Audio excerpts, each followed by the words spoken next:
BJP বিধায়কের স্ত্রীর গাড়িতে হামলা, তার প্রতিবাদে বিক্ষোভ দেখায় বিজেপি। কিন্তু এই ঘটনায় ইতিমধ্যে 3 জনকে গ্রেপ্তারও করা হয়েছে। বনগাঁ উত্তরের বিজেপি বিধায়কের স্ত্রীর গাড়িতে হামলার অভিযোগ, ঘটনার প্রতিবাদে পথ অবরোধ করে বিজেপি। গোপালনগরের বনগাঁ চাকদা রোড অবরোধ। বনগাঁ দক্ষিণের বিজেপি বিধায়ক স্বপন মজুমদারের নেতৃত্বে পথ অবরোধ বিজেপি কর্মী সমর্থকদের।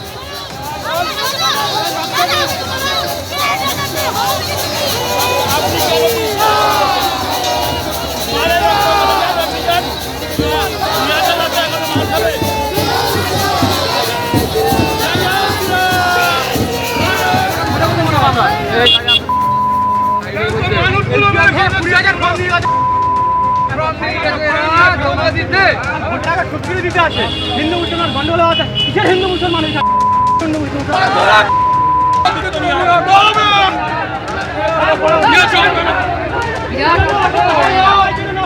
তারপরে অ্যাকশন হবে দাদা। অতীতে যা ঘটে তা অতীতেই মুছে যায় না, তা আবার আবর্তিত হতে থাকে। যদি সহজ করে বলা যায় তাহলে বলতে হয় ইতিহাস আবর্তিত হয়। এটা কার্ল মার্কস বলেছিলেন। এই দেখুন, কার্ল মার্কসের কথা বললাম বলে আমার মার্কশিট আবার কালো দাগিয়ে দেবেন না কিন্তু। আসলে পরিস্থিতি এখন এমন হয়েছে, কোনো কিছু নিছক কোট করতেই ভয় লাগে। ইতিহাসে প্রথম যা ঘটে তা হলো ট্র্যাজেডি, আর সেই ঘটনার পুনরাবৃত্তি হচ্ছে প্রহসন। আমরা জেনে নিই আসন্ন বিধানসভা নির্বাচনের আগে এই যাদবপুর বিধানসভা কেন্দ্রের মানুষের মনের মধ্যে কি কাজ করছে। আমি নিজেই লক্ষ্মীর ভান্ডার পাই। আপনাদের যাদবপুর বিধানসভা এলাকার যিনি বিধায়ক, তার দেখা পান? দেখলে মনে হয় না যে উনি খুবই ভালো হচ্ছে। সুযোগ সুবিধা কিছু সাধারণ মানুষ পাচ্ছে না। নারী নিরাপত্তা বিষয়ে আপনার কি বক্তব্য? পানীয় জল নিয়ে আপনাদের কোনো অভিযোগ আছে? কর্মসংস্থান নেই, কোনো নিরাপত্তা এই শাসক দল থেকে নেই। বৃষ্টি হলে তো বলার কথাই নেই। দুর্নীতিটা আরো বেশি মারাত্মক পরিমাণে ছেয়ে গেছে। আমাদের কাছে সবার আগে দেশের সম্পদ। এখানকার যারা রাজনৈতিক নেতা নেত্রী আছেন তাদের কথাগুলো কিন্তু আমরা আমাদের নোটবুকে তুলে রাখবো। আমরা আগেও যেমন ভবিষ্যতেও এই বিপন্ন মানুষের পাশে দাঁড়ানোটা আমাদের কাজ। আমাদের সরকার আসলে অবশ্যই মানবিকভাবে প্রত্যেকটা বিষয়ই খতিয়ে দেখবে।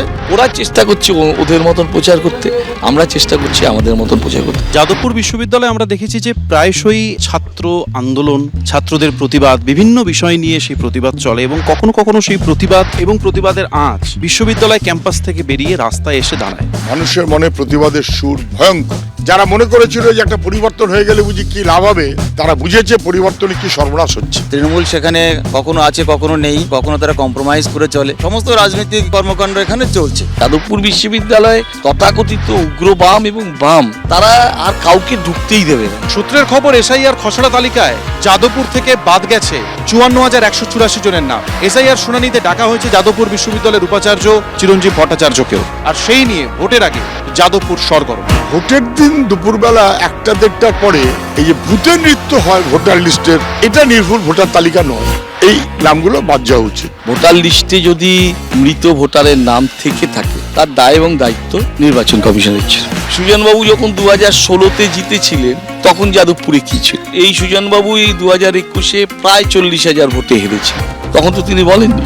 এখানে বামফ্রন্টকে পিছনে রেখে আমরা দ্বিতীয় স্থান অর্জন করেছি এবং আমাদের থেকে তৃণমূলের ব্যবধান মাত্র 17,500 ভোটের। এই এসআইআর প্রক্রিয়াতে তুমুল তর্ক বিতর্ক চলেছে বিভিন্ন রাজনৈতিক মহলে। ইচ্ছাকৃতভাবে মানুষকে হেনস্থা করে ভোটার লিস্ট থেকে বাদ দেবার যে চেষ্টা নির্বাচন কমিশন করছে বকালমে বিজেপি, সেটা বিপজ্জনক। ফলস ভোটটা বন্ধ হলো, সুতরাং আমাদের জয়ের পথ এখানে একেবারে সুগম। আমরাও তো চাই যে ভোটের লিস্টটা সেটা সুচারুভাবে হওয়া দরকার। 2024 সালে সমীক্ষা বলছে পর্যটন থেকে ভারতবর্ষে ব্যবসা হয়েছে প্রায় $22 মিলিয়ন। শুধুমাত্র বিদেশি পর্যটক নয়, দেশের মধ্যে মানুষ ঘুরে বেরিয়েছেন প্রচুর। শুধু কেরল, মহারাষ্ট্র, রাজস্থান, কাশ্মীর নয়, ইউপি এবং তামিলনাড়ুতেও মানুষজন ঘুরতে গিয়েছে। এই সমস্ত কিছু দেখে শুনে মন ভালো হলেও নিজের রাজ্যের জন্য মনটা খারাপ হয়ে যায়। অথচ আমাদের রাজ্যে যথেষ্ট সম্ভাবনা আছে, ইতিহাস থেকে পাহাড়, জঙ্গল, সমস্ত কিছু। এমনকি কেরলের ব্যাক ওয়াটারের সঙ্গে পাল্লা দেওয়ার মতো সুন্দরবনের খাঁড়িও আছে, সমুদ্রও আছে। নেই শুধু ইচ্ছে। না ছিল সিপিএম আমলে, না আছে এখন। আমি আপনার প্রশ্নটাকে অস্বীকার করবো না, আরো তুলে আনার স্কোপ ছিল। যদিও সুন্দরবনটা ম্যাপে এসছে, পাহাড়টা খুব ভালোভাবে ম্যাপে এসছে, কিন্তু আরো অনেক আসার মতো সুযোগ ছিল। ভারতবর্ষেও ট্যুরিজমের অপার পোটেনশিয়াল আছে।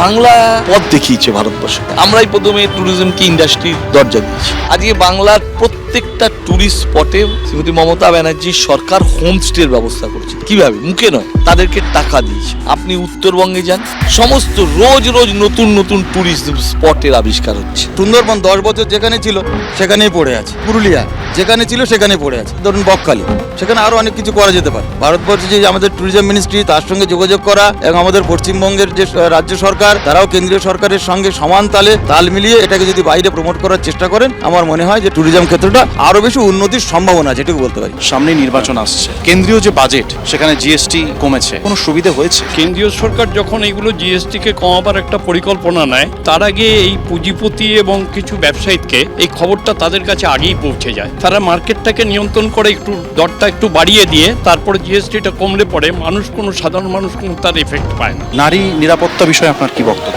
কাজের সূত্রে ধরো কলকাতায় থাকি, তো সকাল করে কোনো ব্যাপার না, রাতে করেও আসছি, অনেক মেয়েও তো দেখছি রাতে করে, কোনো অসুবিধা নেই। যাদবপুর এলাকায় পানীয় জল নিয়ে আপনাদের কোনো অভিযোগ আছে বা কোনো সমস্যা আছে? আগে সেই আয়রন মার্কা জল, এখন সেই গার্ডেন রিচ জলের পর থেকে ফাটাফাটি জল। এখন জলের যে জল আগে কি হতো, আগে হট করে জল শেষ হয়ে যেত, এখন সেই সমস্যাটাও নেই। ইল্লিগাল বাড়ি হয়ে যাচ্ছে, 2 তলা হওয়ার জায়গায় সেখানে 3 তলা 4 তলা করে হয়ে যাচ্ছে। জল কমে যাচ্ছে, জল মানুষ পাচ্ছে না, আর জল কিনে খেতে হচ্ছে। জনগণের বার্তা যাবে কতদূর, নির্বাচনের আগে ভাবছে যাদবপুর।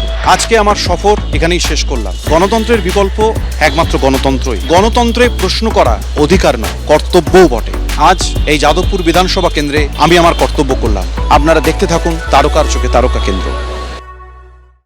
শিবখান তিনদার তিনজন মল্লার, চৌপর দিনভর দেয় দূর পাল্লা। সত্যেন্দ্রনাথ দত্তের কবিতায় গতির অনুভব আমরা এভাবেই করেছি, কিন্তু জেনজিরা আরো দ্রুত গতিতে এগিয়ে যাচ্ছে।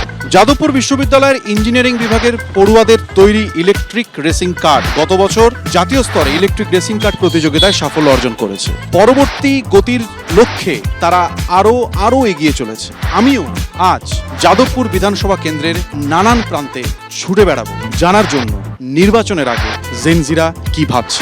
মডার্ন ডেজে যেটা আমরা দেখতে পাচ্ছি, যেটা খুবই আফসোসজনক, সেটা হলো যে আমরা রাজ্যে চাকরি পাবো না, আমাদেরকে বাইরে যেতে হবে, এবং এইটা হওয়ার কথা একদমই নয়। সামগ্রিকভাবে আমাদের যে এনভায়রনমেন্ট, সেইটা নিয়ে কনসার্ন এই মুহূর্তে রাজনীতিতে খুব একটা দেখতে পাই না। আমাদের ক্ষেত্রে যেমন খাতা, বই, পেন, আচমকা জিএসটি কমে গেছে, ভাবলাম যে দাম কমছে, অ্যাকচুয়ালি কিন্তু কমে না, সেই জিনিসের দামটা কিন্তু বাড়তেই থাকছে। আমাদের বাংলায় নারীর নিরাপত্তার একটা বিষয় উঠে এসছে, যে যেমন 2024-এ আরজিকর ঘটনাটা ঘটলো। 2 বছর হয়ে গেছে কিন্তু তার কোনো বিচার পাওয়া যায়নি। আমাদের কাছে বর্তমানে রাজনৈতিক নেতাদের যে প্রতিমূর্তি স্থাপিত হয়েছে, অর্থাৎ রাজনৈতিক নেতা হতে গেলে তোমাকে চুরি করতে হবে। আজকে জেনজি যেটা, তারা খুব নিজেরটা বোঝে। আমাকে যদি গভর্নমেন্ট চাকরির জন্য 5 লাখ 10 লাখ টাকা ঘুষ দিতে হয়, আমি কেন এই সরকারকে চুজ করবো, রাইট? একেবারে লাজবাব জবাব পেয়েছি। আরো বিভিন্ন জায়গায় জেনজিদের আমরা মুখোমুখি হতে যাব। আপনারাও দেখতে থাকুন জেনজিরা কি বলছে। চোখ রাখুন এবিপি আনন্দে। এবিপি আনন্দ, এগিয়ে থাকে, এগিয়ে রাখে।